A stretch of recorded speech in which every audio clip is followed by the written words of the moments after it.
One of the most creative players on the planet, Daniil Dubov takes on Magnus Carlsen. Dubov in his Balenciaga sweater, Magnus in his suit.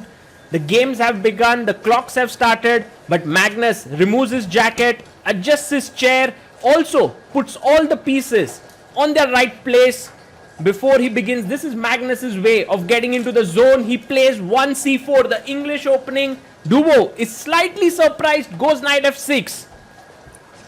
Magnus brings out his knight. We have the symmetrical English, pawn up to g3, e6 played. Now knight comes out and Dubov plays in the center. Dubov is known for his Tarrasch defense. In fact, many have started calling it Dubov's Tarrasch. It involves taking this pawn, getting the bishop out.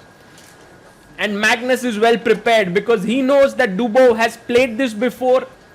He castles, Dubov pushes his pawn. Knight comes out, black castles. Look at the speed with which Dubov is playing. He has 3 minutes 11 seconds. He started with 3 minutes, plays rook e8. Also, theory, Magnus now taking his time because he's recollecting what he should do. The main move here is rook e1. He remembers it, he plays it. And now the best move is to play h6. This pawn in the center is weak. It may fall, but black is banking on piece activity. So pushing away the bishop, asking it a question is a good idea. You can see Daniil Dubov taking his time. He's not thinking, he's actually recollecting his analysis, because you can see him looking not on the chessboard but in the distance. He plays h6. Magnus now first chops off the bishop.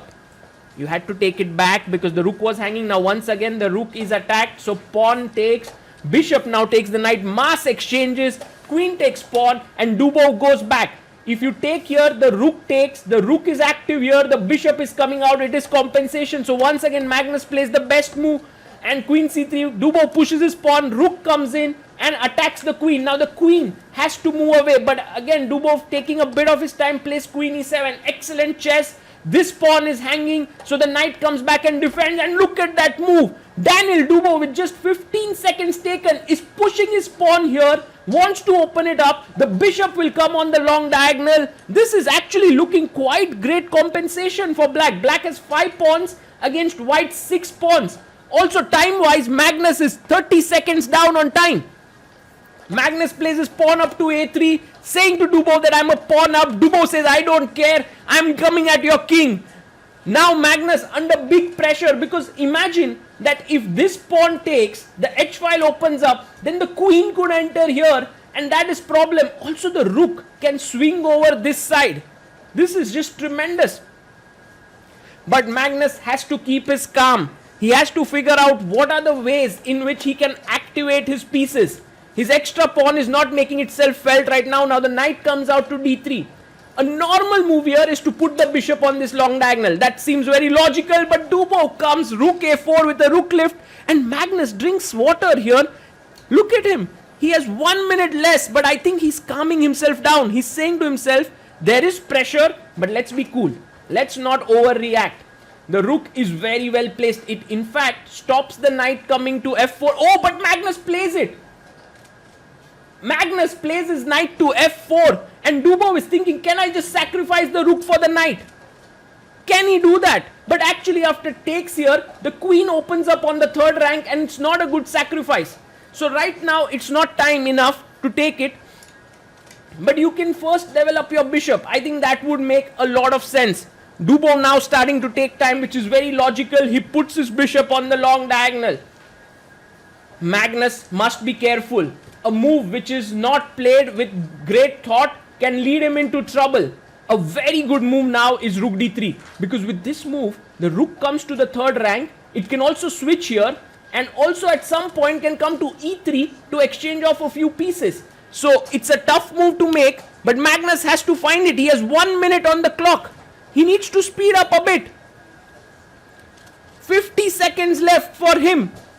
And that too under pressure. Can Magnus Carlsen actually find the best move? He's thinking and he plays it. You can bank on Magnus to find the best moves in the position. And now look at this. You can take, and perhaps sack here. Because now look, if you take, Then I come in with my queen, threatening a mate in 1. Now you must block with the rook. If you block with the pawn, then I can take the pawn here. So rook comes here. And now you bring your other rook into the attack. So Daniil Dubov is actually calculating these lines. And here's a very nice variation. Because if you play something like queen d3, then rook comes here. You take, you can't move the rook because it's a mate. So all of these variations being calculated by Daniil Dubov. And actually it starts with taking here. And then taking on f4, ripping apart the white king's position. But Dubov plays rook e4. And he's telling Magnus that maybe I want to put some pressure over here. Magnus pushes the rook. Oh, he takes the pawn and it's the blunder. Look at Magnus. He's like, what's happening? Why can't I just take the rook? Isn't this a big blunder there? Magnus just making sure that he's not blundering something he takes. Pawn takes. Now if you move your king here, queen e4 is actually lost position. So he takes the pawn check. And now Dubov, I think, missed this knight retreat. You can see him stopping in his tracks because he thought he could win the knight. But after knight h3, Magnus is a complete rook up. A position where Dubov had such great chances has suddenly ended up in a completely lost position for him. He has blundered big time, an entire rook. And Magnus not going to let this go. There was a mate threat over there on g7. So the pawn comes up. And now Magnus can simply move his queen here, a check, and that's what he does. He gives a check, king comes up, and he can move in. He can move in here to threaten a mate in 1. Dubov knows that the writing is on the wall. The queen comes in. Magnus still has 10 seconds left. The only problem could be time, but I think it's enough for Magnus to convert this. Because it's a double attack. You're threatening a mate here and you're also attacking the bishop. Dubov doesn't really have too many options from a position that was filled with rich possibilities. Dubov just blundered and Magnus takes another piece, and resignation with a smile.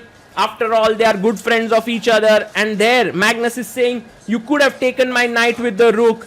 And so they are analyzing this position, which was so rich. I mean, if Dubov would not have blundered here by taking on g3 and would have played his rook to d4, the position was still so complex. He could have done that. But there you have it. A quick decision. Dubov was playing fast and perhaps that led to his downfall. Magnus Carlsen found some amazing moves, actually. Amazing defensive moves. I really like the rook d3 move, which put Dubov under great pressure and eventually gave the world champion his victory. Phenomenal defensive effort by Magnus Carlsen.